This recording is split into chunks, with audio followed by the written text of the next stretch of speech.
Hello everyone, this is David and we're going to talk about your week 2 assignments. Assignment number 1 is your definition essay. Now this definition essay is not the same as a dictionary definition. A dictionary definition gives the popular or common usage of a single term in a sentence. A definition essay is a completely different animal. A definition essay provides some sort of list, some sort of identifying characteristics about some concept, thing, term, or other topic that you have been assigned. So it's very important to keep in mind that all you're doing here is writing another essay. Therefore, you're going to be using the same formulas that you used in week 1. And those formulas were the formula for the 5-paragraph essay, the formula for the introduction paragraph, the formula for your 3 body paragraphs, and then the formula for your conclusion paragraph. Use those same formulas that you used in week 1. Do that and you'll be in great shape. Okay, let's get started.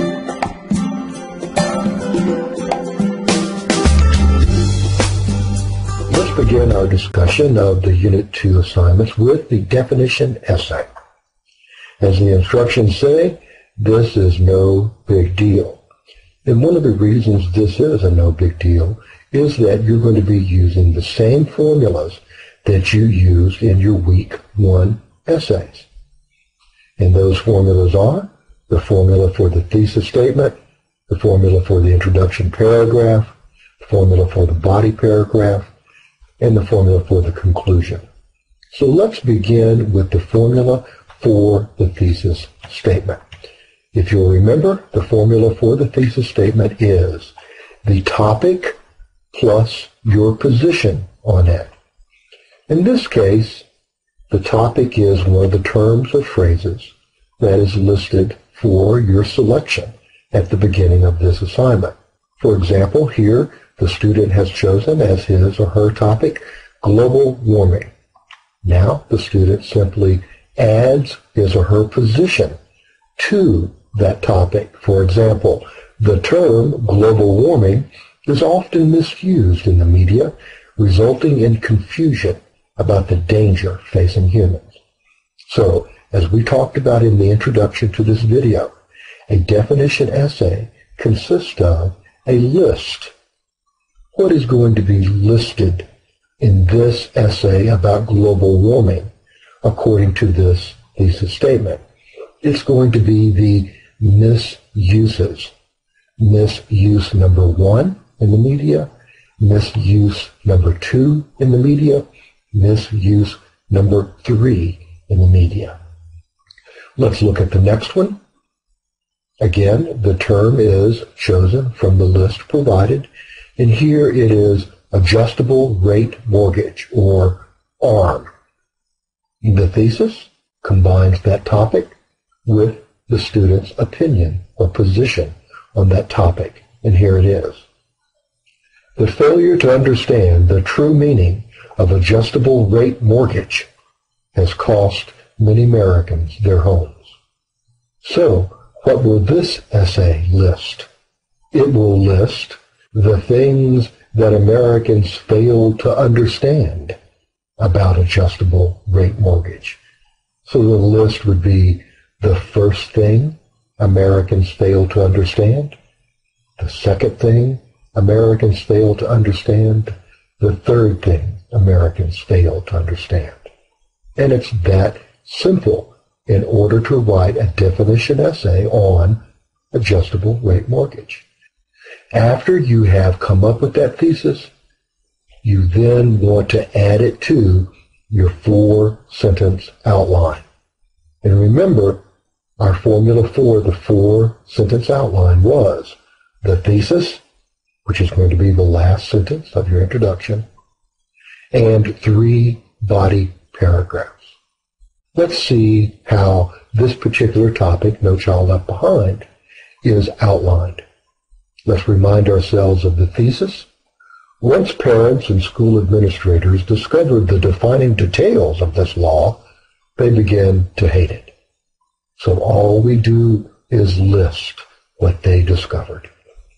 The first discovery was that the law did not define any new funding sources for its mandates. The second discovery was that special education classes would be defined and expected to perform the same as regular classes. The third discovery was that a law written by a Republican Congress and signed by a Republican president was designed to hurt public education, not help it. So as you can see, this student clearly expressed the three discoveries made in this law that led parents and administrators, in this student's opinion, to hate the law. So that is all that I want you to do in terms of outlining your essay, and then you go ahead and use the formulas that we have developed to write that essay. Let's take a look first at the formula for the introduction paragraph, which is 2 to 5 sentences about anything that lead up to the thesis statement. Literally, those sentences can be about anything because the purpose of the introduction paragraph is to introduce the thesis statement. So let's take a look at our example thesis statement here. When parents and school officials discovered the true meaning of No Child Left Behind, they hated it. Let's take that thesis statement and put it at the end of the introduction paragraph. We now know the target of our destination. We know where we're headed. So all we have to do is to write a series of 2 to 5 sentences that lead up to that thesis statement. And we can begin literally anywhere. I often ask students in chat simply to look around the room or close their eyes and put down the first word that comes to their mind. For example, students will often see pictures. Put down the word picture, and then you start typing. Doesn't matter where you begin, because you know that your entire goal is to construct a series of sentences that lead up to that thesis statement. It's easy to picture our children as happy adults with good jobs and families of their own. However, without a good education that prepares them for the future, that picture will become a fantasy cartoon. Our children's future success, as well as the success of our society, depends upon the public education system. Unfortunately, this system is under an attack that began with the No Child Left Behind Act in 2002. Okay, now we have led up to that thesis statement. We simply need to bring it right up there, and it hooks right in, and we have successfully achieved the purpose of the introduction paragraph, which is not to introduce the essay.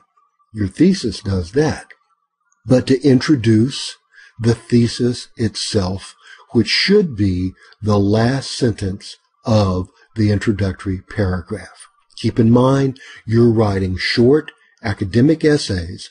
Therefore, your introduction need be no longer than those 7-8 sentences. Let's do it again just to prove how easy this is. We put in our thesis, run it down to the bottom of the paragraph, come up with a random word, keyboard. And indeed, this is one of the many random words that I have been given in the different chats. And it's very easy simply to say, the computer keyboard is a key to a successful future for our children in today's society. Cursive handwriting? That's about as rare as chalkboards in today's schools. Something else which is rare is adequate funding for our public schools, where our children, our very future, should be learning computer keyboarding and other essential skills. Instead, our children are being tested more than they're being taught. and computer labs are also as rare as chalkboards. The downward spiral began with the No Child Left Behind Act in 2002. There we have arrived at our destination again. All we need to do is to bring that thesis statement up, and we have completed our introductory paragraph. So the introduction paragraph is nothing to fear. You now have a formula that you can use for it. Take your thesis that you wrote in your outline, put it at the bottom of a page or at the bottom of a half page, come up with any random word and start writing. Start stringing together a series of sentences that lead up to, set the scene for that thesis statement. Because that's the goal of an introduction paragraph, to introduce that thesis. Okay, let's talk about our second formula for body paragraphs, and it is SESC, which stands for State, Explain, Support, Conclude. State, explain, support, conclude. What are you stating? You are stating in one sentence the topic sentence of the paragraph that you wrote in your outline. What are you explaining? You're explaining, and you get only one sentence to do it, that same topic sentence. What are you supporting? You are supporting in an essay of this length with 2 to 5 sentences, that topic sentence. What are you concluding? You're concluding in one sentence that same topic sentence. Let's go back to our sample essay and remind ourselves what the thesis was. When parents and school officials discovered the true meaning of No Child Left Behind, they hated it. We came up with 3 main points to support that thesis, and the first one is, the first discovery was that the law did not define any new funding to carry it out. So all we have to do is to copy and paste that sentence into the state position. That position is the first sentence of the body paragraph. To copy and paste that sentence in the state position. The first discovery was that the law did not define any new funding to carry it out. Now, we have to explain that topic sentence. When you explain a topic sentence, all you do is say the same thing in different words. You amplify it.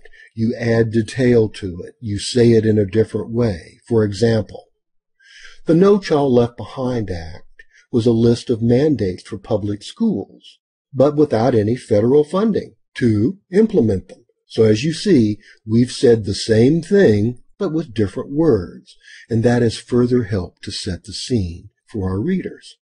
Then comes the support section, 2 to 5 sentences. This is where you put in your arguments, your examples, your reasons, your details, and if you're using source materials, it's often where you find the most source materials.